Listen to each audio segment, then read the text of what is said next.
할렐루야. 우리 옆 사람 인사하겠습니다. 예수 안에서 사랑하고 축복합니다. 인사하겠습니다.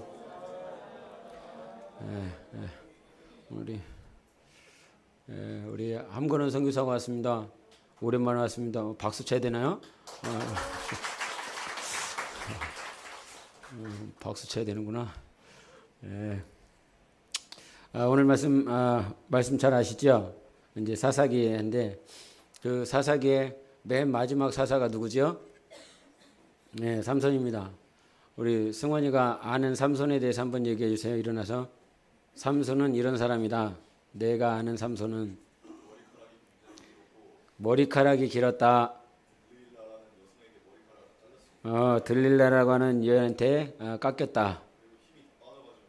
힘이 다 빠져서 감옥에 gat혔습니다.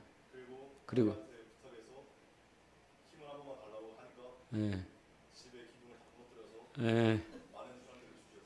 많은 사람을 죽였습니다. 네, 여기까지 하겠습니다.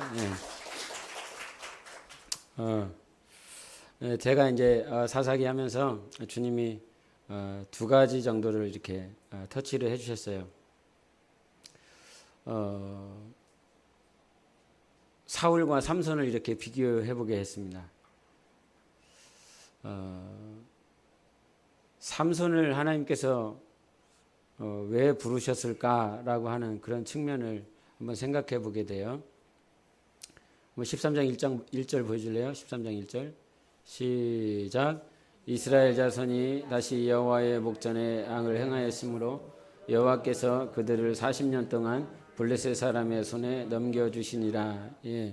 이 사사 시대는 하나님께서 이 왕이 없는 시대를 허락해 주셨어요.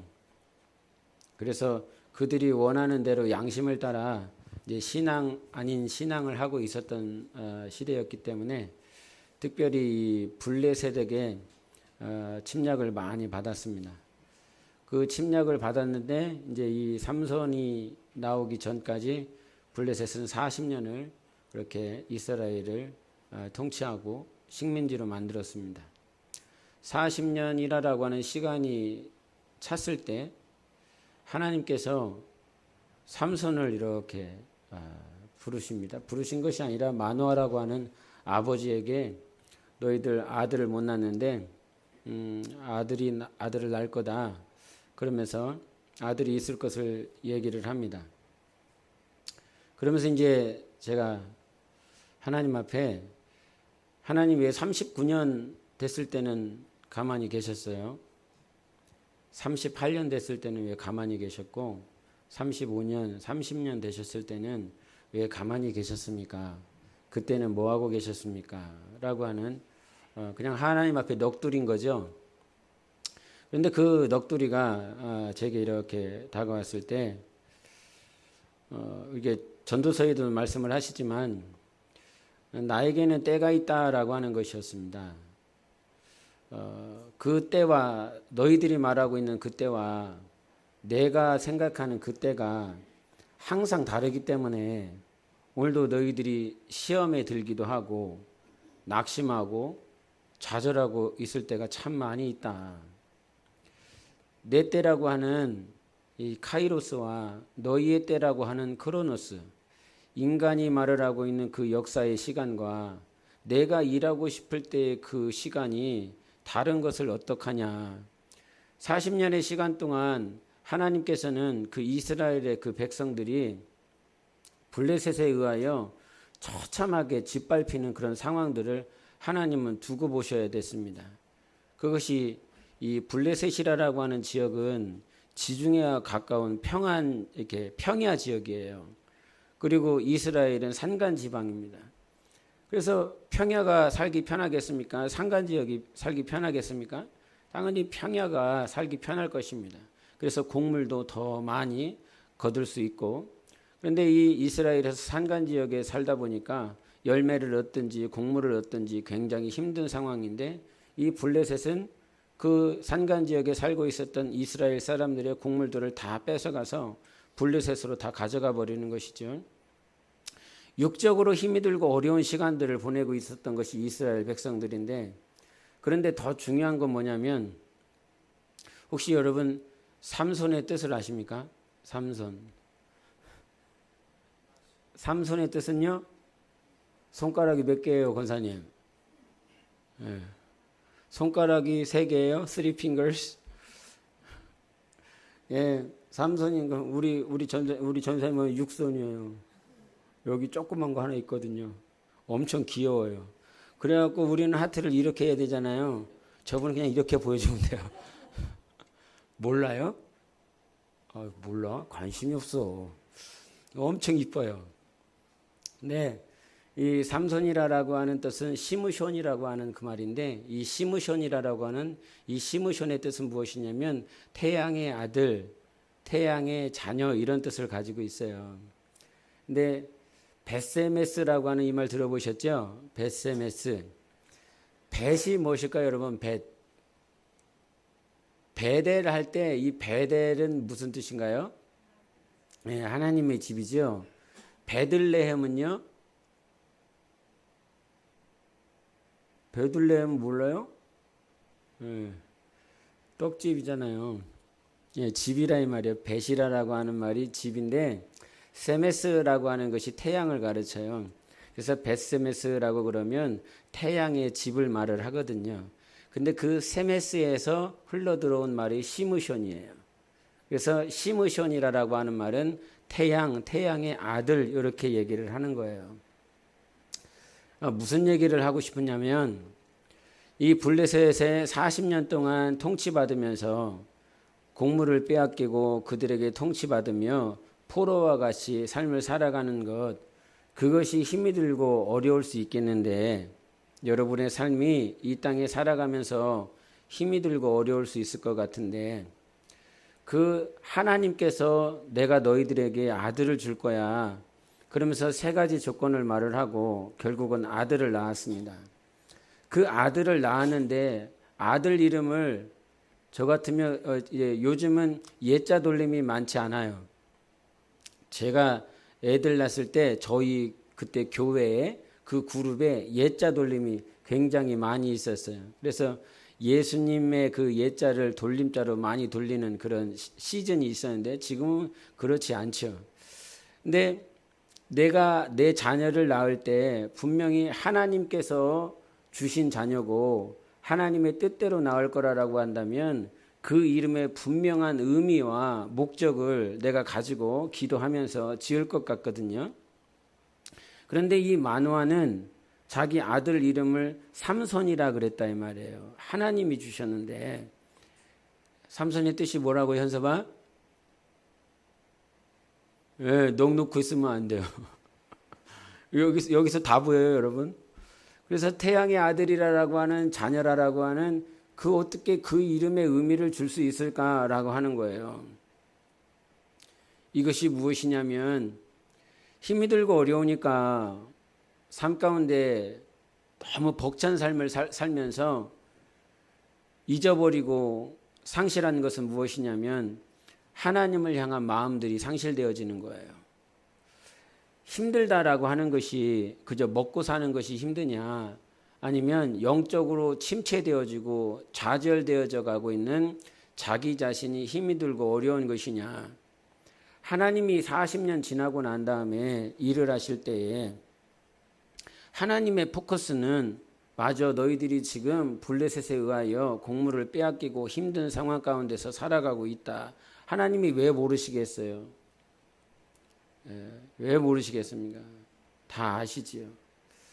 그런데 내가 지금 왜 힘든 건지, 내가 왜 어려운 것인지에 대한 이 근본적인 내게 감춰져 있는 거, 사람과의 관계 때문에 힘들고, 돈의 물질 때문에 힘들고, 아니면 일이 풀리지 않아서 힘들고, 그런 것들은 잘 인식되어지고 생각하고 막 벅찬데 정말 힘든 건 뭐냐라고 하는 걸 하나님이 물어보시는 거죠.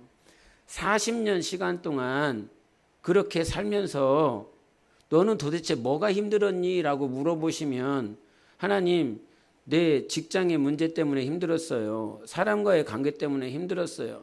아무것도 할 수가 없고 비전은 보이지 않고 살아보려고 그러는데 사라지지가 않아요. 라고 하는 그 문제에 우리는 직면하고 있다 이 말이죠. 그런데 주님은 우리가 하나님 앞에 어떤 고백하기를 원하냐면 내 영혼이 힘들어요, 주님. 내 영혼이 갈급합니다. 내 영혼이 숨이 쉬어지지 않습니다. 그것 때문에 하나님을 찾고 하나님을 구하는 모양은 없다 이 말이죠.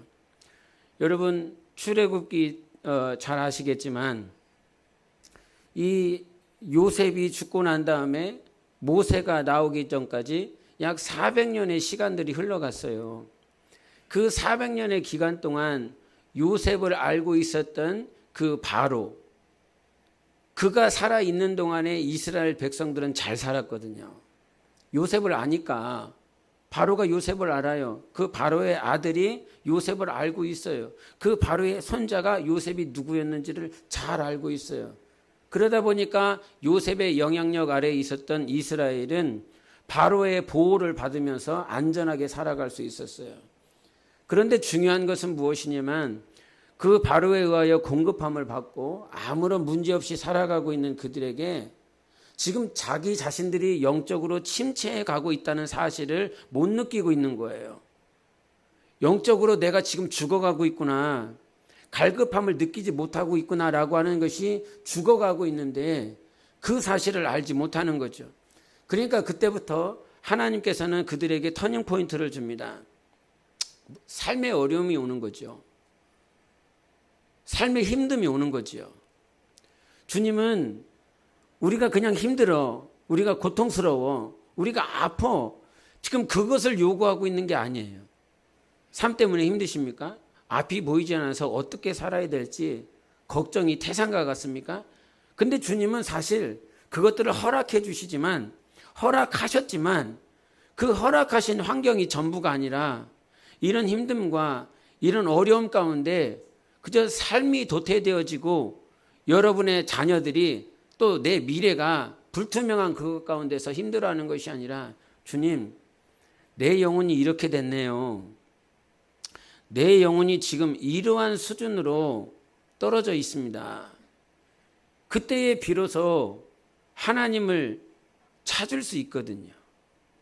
저는 그 사실이 너무 감사한 거예요. 찾을 수 있는 하나님이 있다라고 하는 사실. 할렐루야. 하나님을 찾을 수 있어. 네? 이제 저희 어머니가 이제 홀로 계시는데, 저희 어머니가 돌아가시면 제가 바라볼 수 있는, 보통 이제 자녀들은 부모를 힘이 들고 어려울 때는 바라보지 않습니까? 그런 순간에 나의 어머니가 사라지면 나는 돌아갈 곳도, 나는 의지할 곳도 없다라고 하는 사실. 하나님을 의지하지만요, 하나님만 바라보지만, 그런 어떤 인간사에서, 가족사에서 당연히 그것은 인간의 도리고 인간의 흐름일 거란 말이죠. 그런데 분명히 돌아가실 거란 말이에요. 하나님이 여호수아서 1장에 보면 모세가 이렇게 삶을 마감하고 이제 자기의 길로 가버렸습니다. 그때 하나님이 여호수아에게 해주는 말이 있어요. 여러분도 잘 아시는 것처럼 강해라, 두려워하지 말아라. 내가 모세와 함께 있었던 것처럼 내가 너하고 함께 있을 거야.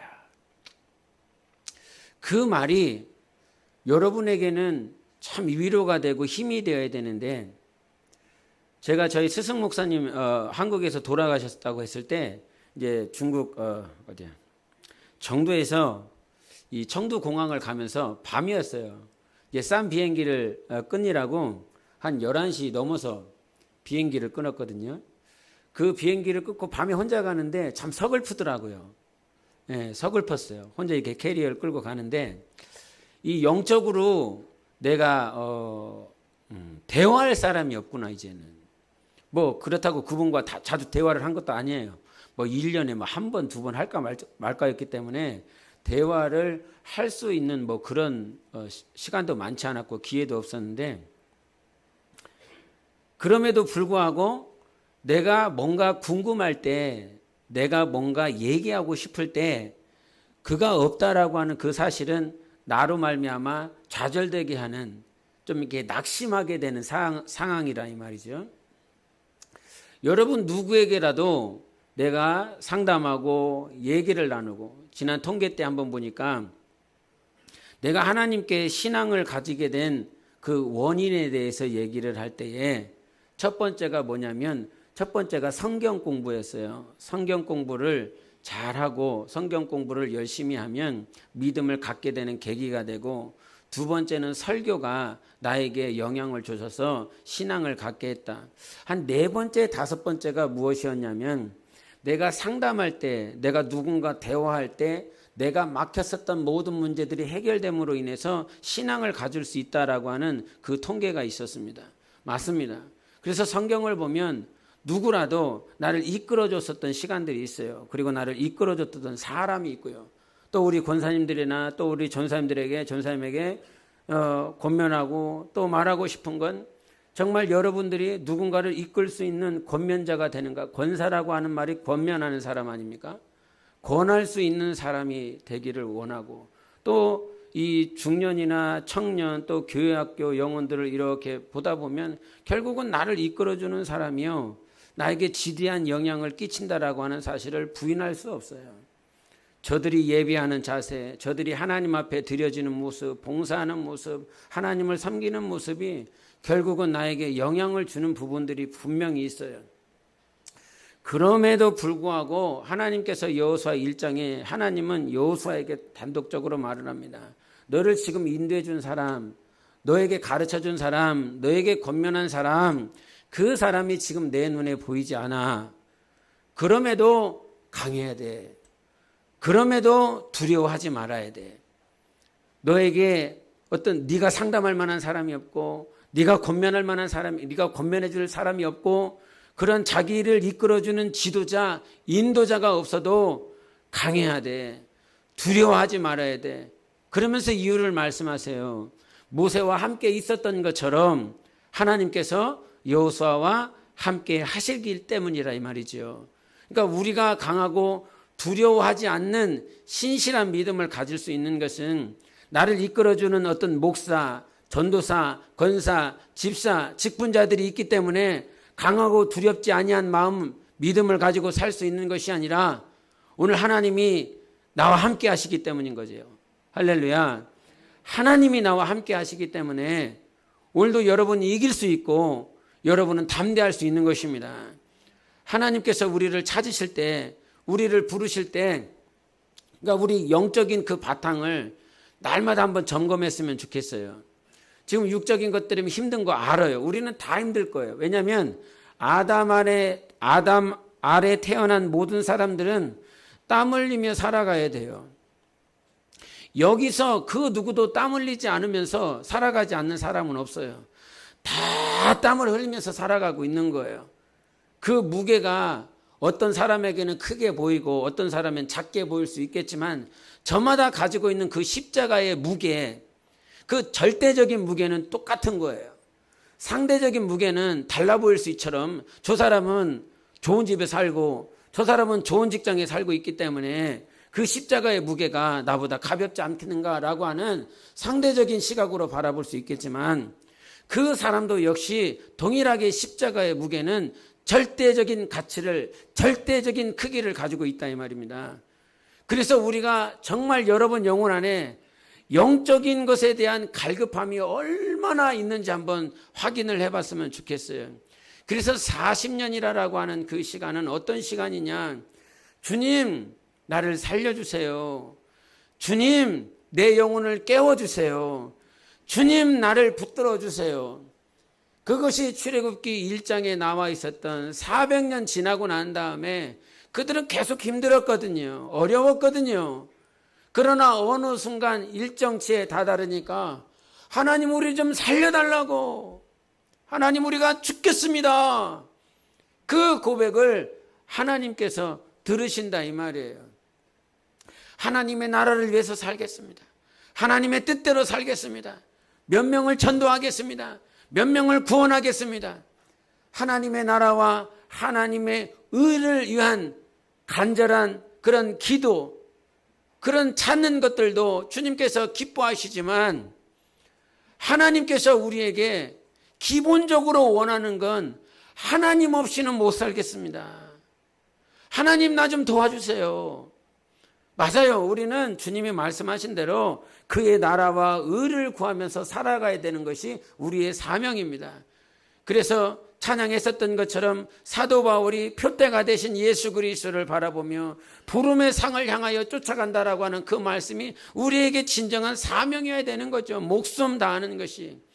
그런데 그 베이스에 깔려야 될 것은 나는요 하나님 없이는 살 수가 없어요. 그런데 우리는 누가 있으면 살 수 있을 것 같고 물질이 어느 정도 있으면 살 수 있을 것 같고 자녀들과의 관계, 부모의 관계가 아무런 문제가 없으면 살 수 있을 것 같은 그런 마음들이 있잖아요. 이제 평안하다고 말을 했었던 소출을 많이 거두었었던 농부처럼 이제 즐거워하자, 기뻐하자, 내 영혼아 편히 쉬자 한단 말이에요. 그런데 왜 편히 쉴 수 있는 거야? 왜 즐거워하자고 하는 거야? 본질이 없는 자기 영혼은 아무런 의미가 없습니다. 하나님이 없는 나는 의미가 없어요. 아무리 자녀가 많아도 하나님이 없는 나는 의미가 없어요. 내 미래가 아무리 밝아도 하나님이 없는 나는 아무런 의미가 없어요. 여로보암이 10지파를 가져갔습니다. 다윗 때에 12지파로 통일했었던 그 12지파, 르호보암이 2지파를 가져가고 여로보암이 10지파를 가져갔습니다. 그의 마음 가운데는 항상 이 10지파를 어떻게 하면 잘 다스릴까? 이 10지파가 북쪽에 있었기 때문에 이 이스라엘 북쪽에 있었던 이 사람들은 항상 예루살렘을 바라봤거든요. 유다 지역으로 예루살렘 성에 가서 제사하고 하나님을 찬양하고 예배하고 싶은 사람들, 그런 백성의 마음을 알고 있었어요. 그러니까 이 여로보암이 북쪽과 최남단 쪽에 제단을 하나 만들었는데 단 지역과 이 베델 지역에 단을 2개를 만들었어요. 그래서 북쪽으로도 그 이상으로 가지 말고 단지파에서 제사하고 또 이 베델에서 하나님 앞에 제사를 드려라. 그래서 유다 지역으로 내려가지 못하도록 그 여로보암이 만들어버렸거든요. 왜 그렇게 살까? 왜 그렇게 살지요? 왜 솔로몬이 외교 정책을 벌입니까? 왜 이방 여자를 가지고 와서 정략 결혼을 하면서 평안을 스스로 유지하려 합니까? 그것은 그 마음 가운데 하나님이 없기 때문인 것입니다. 나를 지켜주는 것은 정략 결혼을 통해서 외교 정책을 잘해서 이 나라를 지킬 수 있는 것이 아니고 여로보암이 백성의 마음을 뺏어서 북쪽과 남쪽에 제사할 수 있도록 해주면 예루살렘으로 가지 않고 즉 르호보암에 가지 않는 자기 백성이 되지 않을까라고 하는 그 생각으로 인하여 스스로 그와 같은 정책을 펼친다 이 말이지요. 우리가 진짜 알아야 될 것은 여러분의 수단과 방법을 통해서 지키고 보존하고 보호할 수 있는 것이 아니라 내게 하나님이 없을 때 다 빼앗기는 것입니다. 나를 지켜주시는 분은, 여러분의 가정을 지켜주시는 분은 하나님이십니다. 남편이 한 달 동안 일한 그 물질이 여러분의 가정을 지켜주는 것이 아니라 내 자녀가 좋은 직장에 가서 좋은 학교에 입학해서 그의 미래가 탄탄대로가 되면 우리 가정이 일어날 것이라고 하는 입신양명과 같은 그런 신념이 여러분을 지켜주는 것이 아니라 하나님이 우리를 지켜주십니다. 그래서 하나님께서 우리가 오늘도 하나님이 우리를 향하여 바라보고 있는 것은 무엇이냐면 내가 없으면 못 살겠다라고 좀 말해줄래? 하나님 없이는 살 수가 없습니다. 여러분, 하나님은 생기예요. 루하흐란 말이에요. 호흡이라 이 말이에요. 생기고 생명이에요. 하나님만이 생명이에요. 하나님만이 생기예요. 그래서 그분에게만 호흡이 있어요. 그래서 그 호흡이 우리 안에 들어왔을 때 비로소 살아있는 생명 된다 이 말이에요. 영적인 존재가 되어진다 이 말이죠. 아무리 생각해도요, 우리가 살 수 있는 방법은 하나님의 호흡이 우리 안에 왔을 때 영적 생활하면서 엎어지려고 했었던 순간들이 왜 없었겠습니까? 저 하나님 부인하고 하나님 필요 없어요. 하나님 필요 없어요. 너무 힘드니까 직분 다 필요 없어. 아무것도 필요 없어. 그냥 도망가고 싶었던 순간들이 있었어요. 근데 하나님께서 그때 은혜를 주셔서 내 영혼을 살아나게 해주셨는데, 그때 주님께 고백하는 건 결국 단 한 가지였어. 하나님과의 관계가 정말 세워지면 이 세상에 아무리 큰 문제라 할지라도 넘어갈 수 있다. 내가 죽기를 각오하면 주님은 우리를 죽이시지 않으세요. 우리를 살리시는 하나님이세요. 이게 잠 좀 푹 주무시라고 이렇게 조명을 이렇게 조절을 해주셨어요. 푹 주무세요. 여기 다 꺼버리세요. 네? 근데 하나님이 우리에게 원하는 그 영적인 상태에 대해서 계속 가르쳐 주는 것이 이제 다른 성경에도 나와 있는데, 열왕기하를 한번 보여주세요. 열왕기하 1장. 열왕기하 1장 3절 보여주세요. 그것도 안 나오나요? 네. 같이 보세요. 시작. 여호와의 사자가 디셉 사람 엘리야에게 이르되 너는 일어나 올라가서 사마리아 왕의 사자를 만나 그에게 이르기를 이스라엘에 하나님이 없어서 너희가 에그론의 신 바알세부백에 물으러 가느냐. 예. 열왕기상과 열왕기하는 한 권으로 되어 있습니다. 근데 후에 두 권으로 나눴는데, 열왕기상은 계속 이 남유다와 북이스라엘의 왕들을 계속 거론을 하다가 이 열왕기상이 끝나고 그 다음에 열왕기하로 지나가면서 지금 요 얘기가 나오거든요. 이 누가 저게 3절이 2절에 보면 누가 나오냐면 아하시아라고 하는 왕이 나와요. 아하시아라고 하는 왕이 나오는데, 이 아하시아의 아버지가 누구였냐면 아합이거든요. 이 아합의 뒤를 이어서 아하시아가 왕이 되었는데, 그 아하시아가 병에 걸렸어요. 이 아하시아가 병에 걸렸는데 이 병을 나을 수 있는지 없는지 그것을 에그론의 신에게 물어본다 이 말이죠. 그때 엘리야가 와서 뭐라고 그러냐면, 이스라엘에 신이 없냐? 이스라엘에 하나님이 없냐? 왜 살아계신 하나님 앞에다가 두고 살아계신 하나님은 찾지 않고 죽어있는 가짜 신에게 물어보느냐? 너는 그 자리에서 일어나지 못하고 죽어버린다라고 하는 이것을 열왕기하 1장에 시작해 주는 거예요. 이게 굉장히 중요한 게 뭐냐면, 이 열왕기하 앞쪽에 아합이 죽는 사건이 나와요. 아합이 죽어요. 그 아합이 죽기 전에 누가 나오냐면 엘리야의 역사가 계속 나옵니다. 과부를 살려줍니다. 과부의 아들을 또한 살려줍니다. 까마귀를 통해서 먹이시는 하나님을 경험하게 합니다. 갈멜산에서 영적 전쟁을 통해서 승리하게 하시는 하나님을 보게 합니다. 그 가뭄에 그 기근이 걸려있는 그 땅에 하나님께서 비를 내려주시는 역사를 계속 보여줍니다. 하나님이 엘리야를 통해서 계속 살아있어. 하나님은 죽어있지 않아.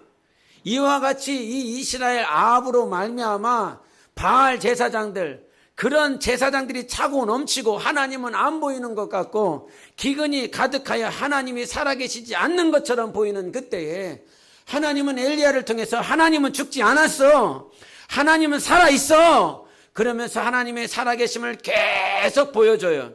그러다가 아합이 죽고 열왕기하 1장이 시작하면서 그 당시에 이스라엘의 영적 상태를 보여주는 거예요. 영적인 상태, 하나님의 살아계심을 분명히 보여줬어. 3년 동안 비가 오지 않는 그때에 비 오게 만들어줬다고. 850명의 선지자들과 싸움에서 하나님께서 이기게 해주셨다고. 이것은 그 누구도 이길 수 없는 거야. 분명히 하나님의 역사야 라고 가르쳐줬어요. 그럼에도 불구하고 그 당시에 이스라엘 백성들의 영적인 상태는 살아계신 하나님께 구하지 아니하더라. 에그론의 신에게 구하는 삶이 그렇게 자기들 안에 체질이 되어버렸더라. 하나님 왜 사울은 버리셨어요? 그리고 왜 삼손은 오늘 본문의 말씀처럼 그렇게 하나님의 역사를 보여주십니까? 사울과 삼손의 차이는 무엇입니까? 그때 주님이 가르쳐 주시는 것이 무엇이냐면 형통이다라고 하는 것이었어요. 형통. 한번 14장 6절을 보여주세요. 같이 읽어보겠습니다. 시작. 여호와의 영이 삼손에게 강하게 임하니 그가 손에 아무것도 없이 그 사자를 염소 새끼를 찢는 것 같이 찢었으나 그는 자기가 행한 일을 부모에게 알리지 아니하였더라. 여기서 하나님의 영이 삼손에게 강하게 임하니라라고 그랬어요. 하나님의 영이 그에게 강하게 임했다라고 하는 말을 찰라흐라 그러는데 이 찰라흐를 어디서 얘기를 하냐면 창세기 보여주세요. 39장 2절 시작.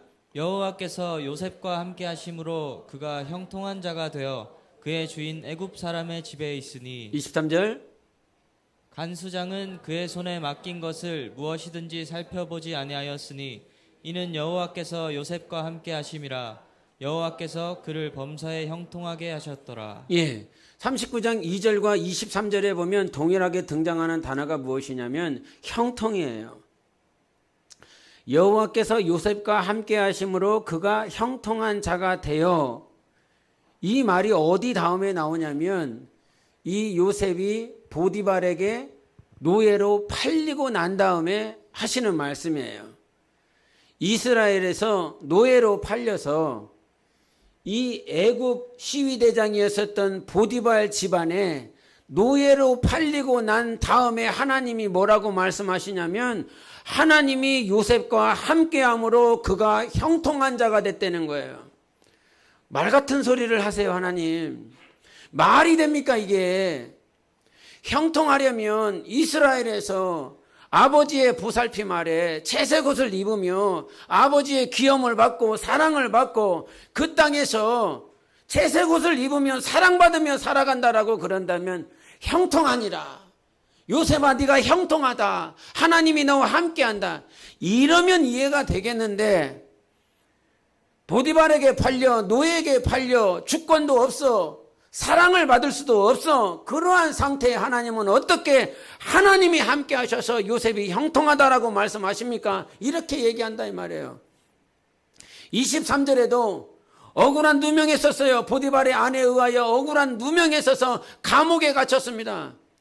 감옥에 갇혀서 간수장이 너 이거 해봐라 라고 하는 그 치리할 수 있는 시간들을 잠깐 줬다라고 그래서 그때 요셉은 형통하더라 그런다 이 말이에요.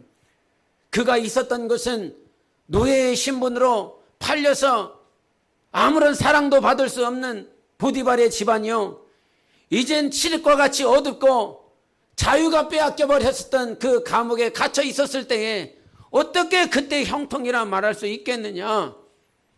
근데 이 형통이라고 하는 이 말을 좀 전에 보았었던 14장 6절에 하나님의 영이 그에게 강하게 임하였다라고 하는 강하게 임한 것이 형통이라고 찰나어라 그럽니다. 요셉이 가지고 있었던 그 찰나의 형통은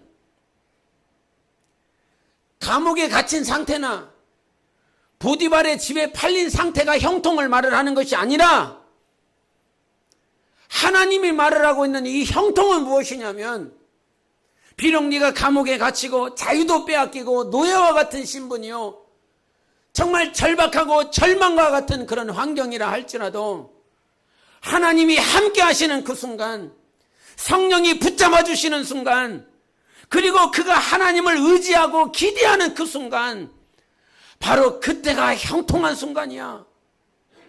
그때가 하나님이 원하는 시간이야. 비록 여러분이 가지고 있는 가정의 삶이 보디발의 집안에 팔려서 나의 전부가 다 그에게 팔린 거예요. 노예에 팔려서 나는 가지고 있는 것이 아무것도 없어요. 내 것이라고 주장할 수 있는 것이 하나도 없어요. 내가 하고 싶은 대로 할 수 있는 것이 하나도 없어요.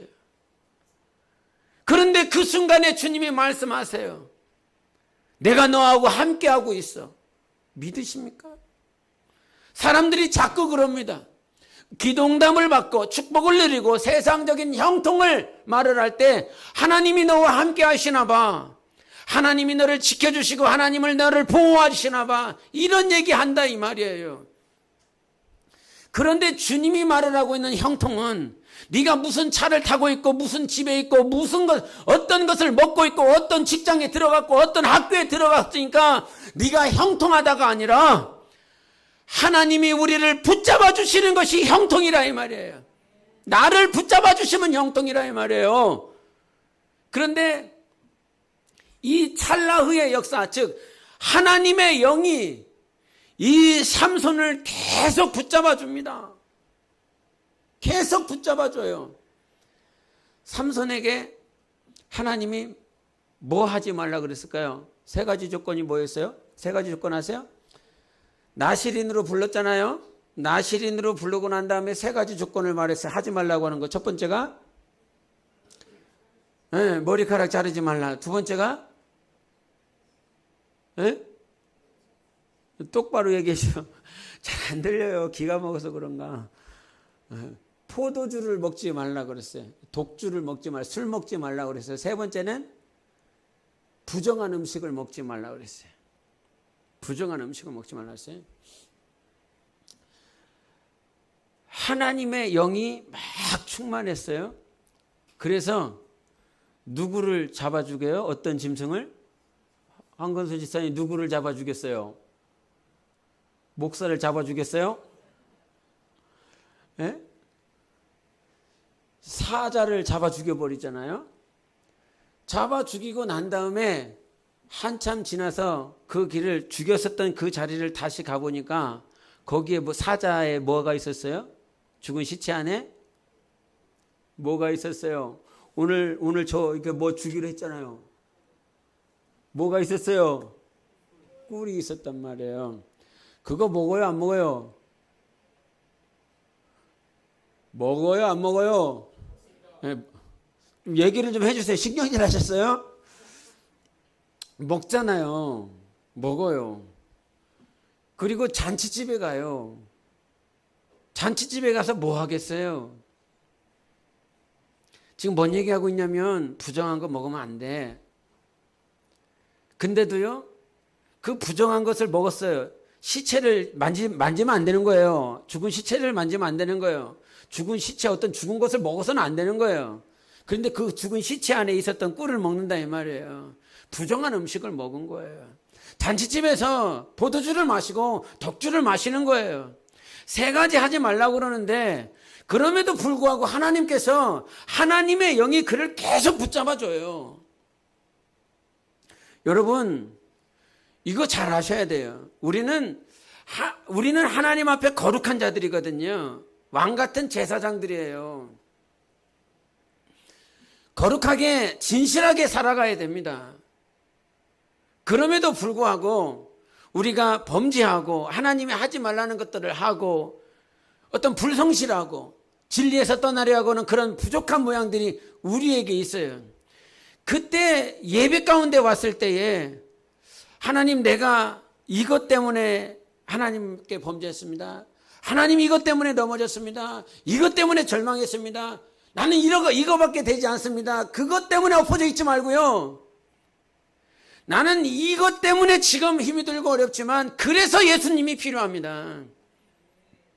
이것 때문에 필요한 거예요. 그러니까 예배를 드리는 자세가 그게 중요한 거예요. 예배의 자세에서 가장 중요한 게 뭐냐면 지난주에 막 엄청 엎어졌어요. 그러면 예배 자리에 나와 있으면 드는 생각이 뭐예요? 무슨 내가 예배를 드리겠으며 무슨 하나님이 나에게 관심이 있겠으며 내가 저렇게 살았는데 이런 생각에 짓눌려 살거든요. 근데 그와 같이 나실인이라고 하는 세 가지 조건을 줬음에도 불구하고 그 두 가지 조건을 이미 지키지 못했어요. 그럼에도 하나님은 그 하나님의 영 찰나의 형통, 누구를 붙드는 거? 하나님을 붙들고 살아갈 수 있도록 주님께서 하나님의 영을 그와 함께 하고 있다 이 말이에요. 그런데 우리의 생각이, 우리의 마음의 자세가 그것 때문에 넘어져 있어요.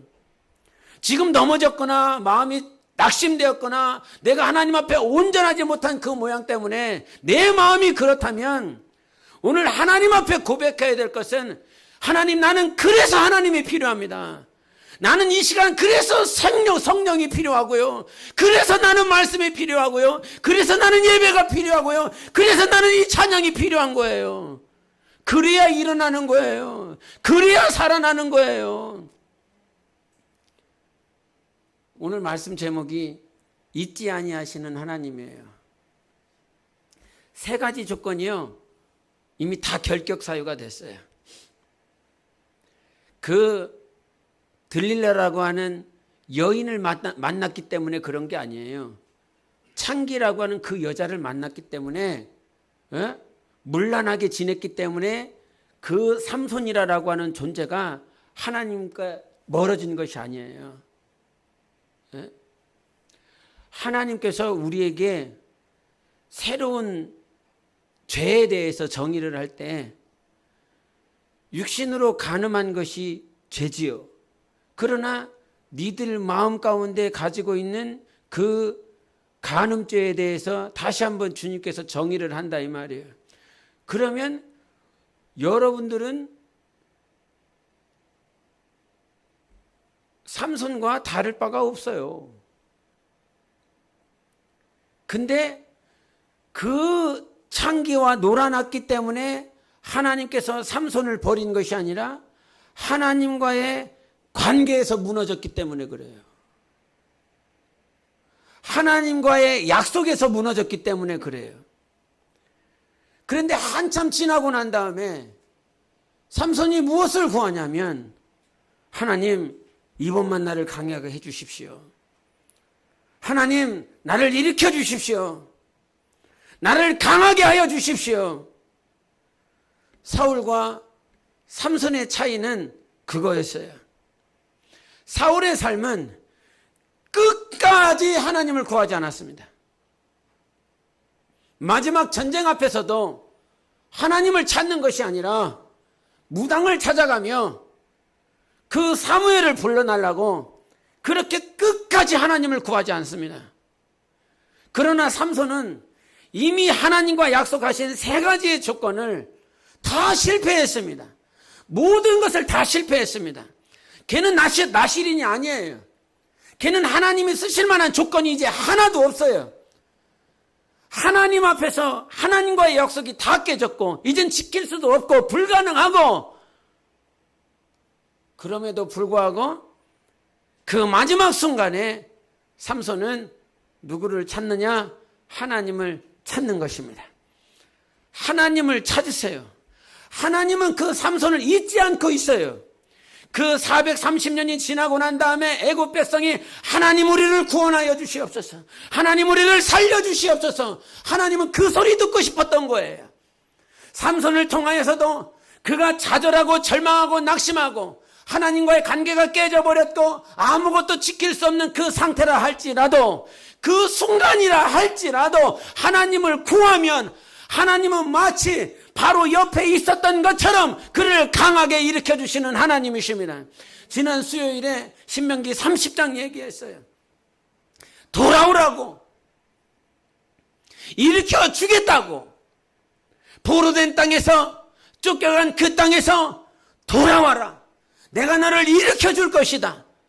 분명히 주님은 그렇게 말씀하시고 돌아오는 자들에게 영혼을 풍성하게 하시고 생명을 풍성하게 하시고 하나님을 아는 그 사랑의 깊이를 크게 해줄 것이라 말씀해 주셨어요.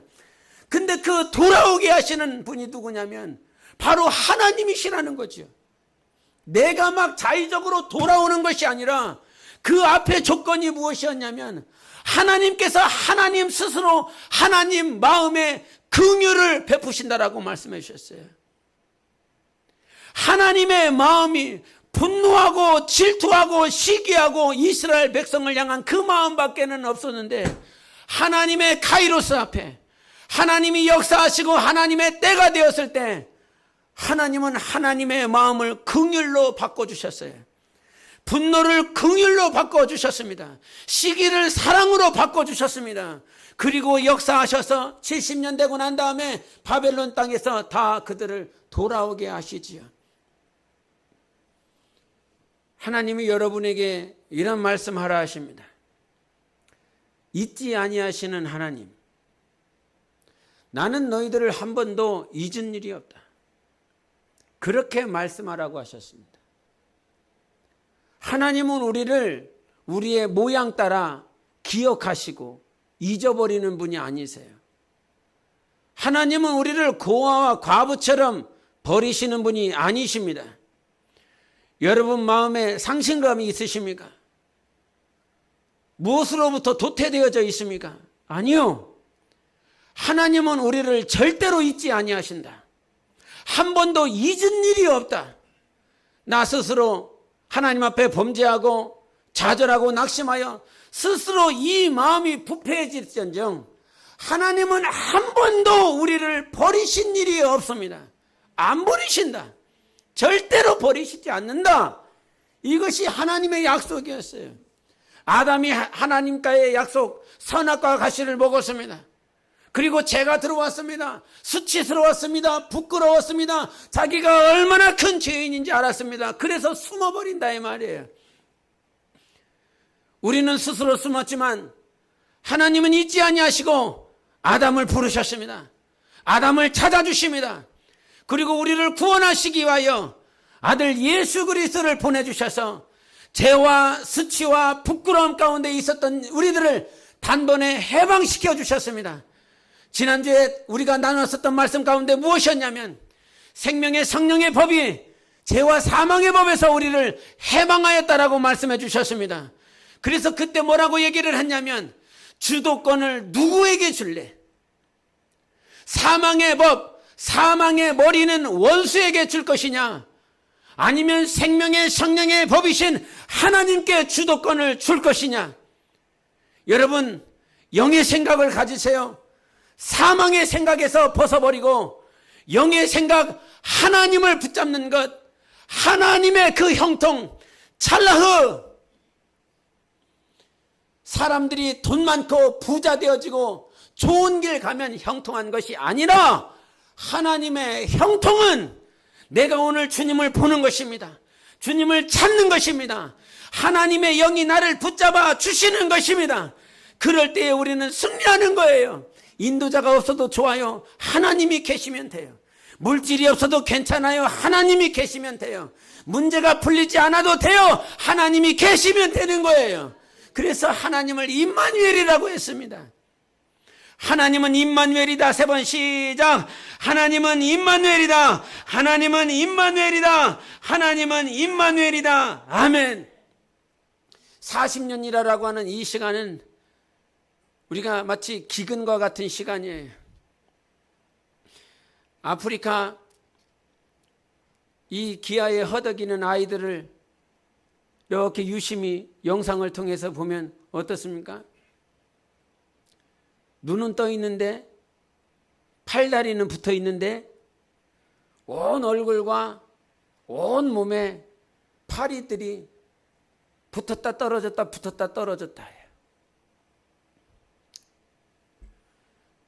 나 같으면, 여러분 같으면 그 파리를 잡든지 쫓아버리든지 하지 않겠습니까? 그런데 그 아이들은 그것을 쫓아낼 힘이 없어요. 손가락 움직일 힘이 없어요. 손가락 하나 움직일 힘이 없다고요. 눈 하나 깜빡일 힘이 없어요. 그 상태가 이 블레셋 40년 동안 지배받았었던 이스라엘의 영적인 상태예요. 자기 스스로는 이 파리를 쫓아낼 힘이 없다고요. 이 바알세붑을 뭐라 그럽니까? 똥파리의 왕이라 그런다 이 말이에요. 더럽다 이 말이에요. 추잡하다 이 말이에요. 영적으로 얼마나 더러운지 몰라. 그런데 자기 스스로 손가락 움직여서 눈이라도 깜빡여서 이 쫓아버릴 만한 힘이 없어요. 자기 스스로는 할 힘이 하나도 없다고요. 여러분 뭔가 생각을 할 때에, 뭔가 신앙생활을 할 때 내가 좀 기도하고 내가 뭐 예배하고 뭔가 스스로 해보려고 그런다 이 말이야. 그러나 여러분, 우리는 할 수 있는 것이 하나도 없다라고 하는 존재인 것을 시인해야 돼요. 예? 자기가 어떤 100원의 문제가 있으면 자기 주머니에 1000원이 있으니까 이 100원의 문제는 해결할 수 있다라고 스스로 생각해요. 예? 그런데 2000원의 문제가 생겼어. 자기는 1000원밖에 없는데 그제서야 비로소 내가 2000원의 문제를 해결할 수 없는 존재구나라고 생각을 해요. 100원의 문제는 자기 스스로 해결할 수 있다라고 생각한다 이 말이에요. 그러나 여러분, 100원의 문제이든 2000원의 문제이든 우리 인간은 아무것도 할 수가 없는 존재예요. 하나님이 도와주시지 아니하면, 하나님의 영이 함께하여 주시지 아니하면 그 삼손이 사자의 입을 찢어버립니다. 그때 뭐라고 얘기를 하냐면, 삼손이 이 머리카락이 있기 때문에 찢은 것이 아니라 이 말이에요. 머리카락이 길었기 때문에 찢어버린 것이 아니라 하나님의 영이 그를 붙잡아 주시니까 사자 입을 찢어버리더라 이 말이에요. 그래서 우리가 할 수 있는 것은, 내가 머리카락을 길러야지, 내가 어떤 부도덕한 거 하지 말고, 그거 당연히 하지 말아야 되죠. 나시린처럼 거룩하게 살아야 되지요. 그건 너무너무 당연한데, 주님이 우리에게 요구하시는 것은 무엇이냐면, 어느 순간 부도덕할 수 있어요. 포도주를 마실 수 있어요. 독주를 마시고 올 수도 있어요. 지금도 술을 잔뜩 먹고 와서 예배를 드릴 수도 있어요. 우리의 모양은 그럴 수 있어요. 그런데 우리가 머리카락이 길기 때문에 내가 하나님의 뜻대로 살 수 있었다라고 하는 것이 아니라, 하나님이 도와주시지 않냐면 내게 붙은 이 똥파리 하나를 우리는 치워낼 수가 없는 그런 무익한 존재라 이 말입니다. 그런데 누가 도와주세요? 하나님이 도와주십니다. 여호와의 영이 우리를 강하게 붙잡아 주시고 여호와의 영이 강하게 임하면, 즉 형통하면, 우리는 비로소 이 세상을 이길 수 있는 은혜를 누리는 것입니다. 여러분, 하나님이 잊지 아니하셨대요. 잊지 아니하고 계시는 하나님, 그 하나님을 붙들고 살아보세요. 여러분, 형통하십시오. 할렐루야. 형통하십시오. 세상의 그 형통보다 오늘 내 영혼을 붙잡아 주시는 그 형통이 교회에 넘치기를 원합니다. 한국교회 복 받았거든요. 실질적으로 한국교회 성도들 복 받았거든요. 청년회 때 여러분의 모습과 지금의 모습을 한번 비교해 보세요. 한국교회 80년대, 90년대, 70년대의 그 모양과 지금 모양을 비교하면 이 육체적으로 보여지는 형통은 놀라울이 많지, 형통하다라고 말할 수 있어요. 그런데 하나님은 그 형통을 요구하는 것이 아니라 성령이 여러분을 붙잡아 주시는 형통. 이 삼손이 마지막까지라도 비록 나는 3가지를 못 지켰어, 하나님 앞에서 꼭 지켜야 될 그 3가지를 못 지켰어. 그래서 이 감옥에서 정말 죽어나가고 있는 그 마지막 그 순간에 삼손은 하나님을 찾더라 이 말입니다. 하나님을 구하더라 이 말입니다.